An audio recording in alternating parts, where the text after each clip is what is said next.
Why do you smoke a pipe? Maybe you have never smoked a pipe. Why do people smoke pipes? Why is it not as popular as other forms of tobacco use? These are the types of questions I want us to talk about for a few moments today. I am Alan Harrelson, and this is the Old Carolina Pipe Cottage. Glad you stopped by. Historian and novelist Shelby Foote once received a negative report from his medical doctor. His doctor told him that he needed to stop smoking cigarettes and he needed to lay down his pipe. Mr. Foote said that he would gladly give up cigarettes, but he wasn't about to give up his pipe. For Foote, that would be like giving up an important part of his identity and his personality.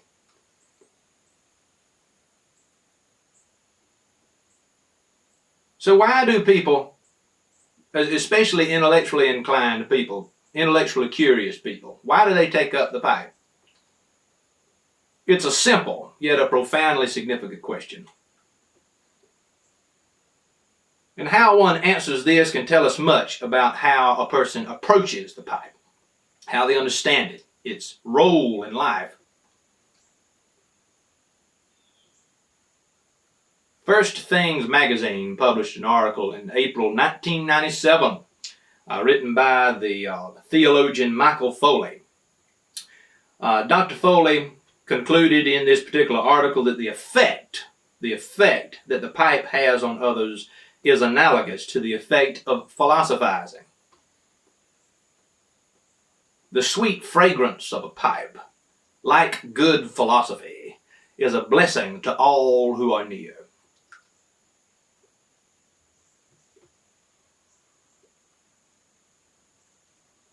Foley concluded also that pipe smoking has a relation to the soul.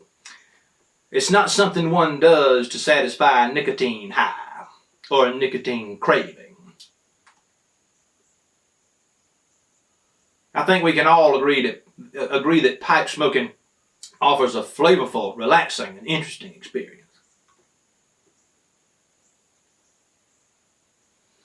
For me, however, pipe smoking offers a tangible and realistic way of saying no to the rush of modern times, to the hurried life that seeks change at every moment, at every opportunity. Got to have something new and better. Everything old is not useless, and everything new is not better. I am not in favor of the leveling of local culture that I find all around me at the expense of a growing homogenized culture that we see from coast to coast in this country. I find it troubling that most people around me have little regard for the past, little appreciation for the accomplishments of previous generations. Many people today are of the opinion that all that is important begins the day they are born, when in fact we are the summation of all that has come before us. Our ancestors were us in another time. So with my pipe in hand, I can say to this hurried and misguided world of ignorance, stop.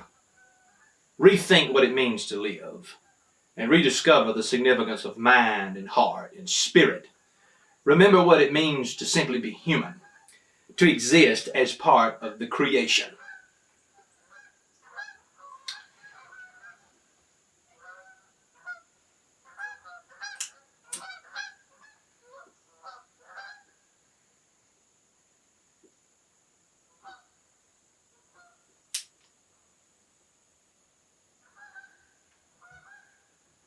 I also smoke a pipe because it helps me achieve something that we've nearly lost in our time, and that is leisure. And by leisure, I do not mean that we simply do nothing when we are at leisure. On the contrary, a man at leisure has time to think, to read, to consider issues and decisions that will shape the course of his life and the life of his family.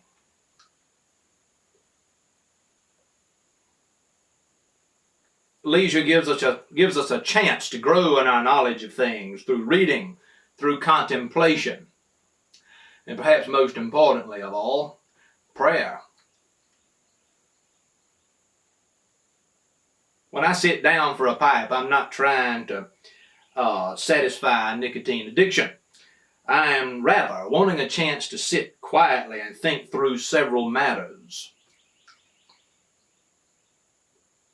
It may be an issue as simple as gathering my thoughts about a new tobacco blend. Or it may be a time for me to sit and reflect on more mundane issues, such as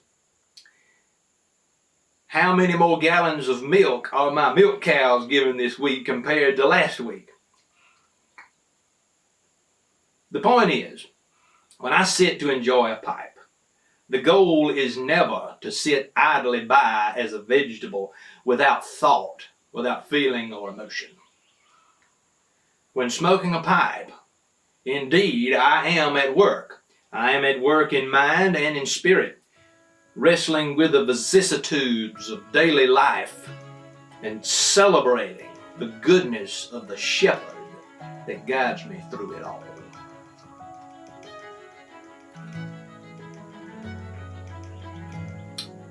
Thank you for stopping by the Pipe Cottage today. Blessings to you.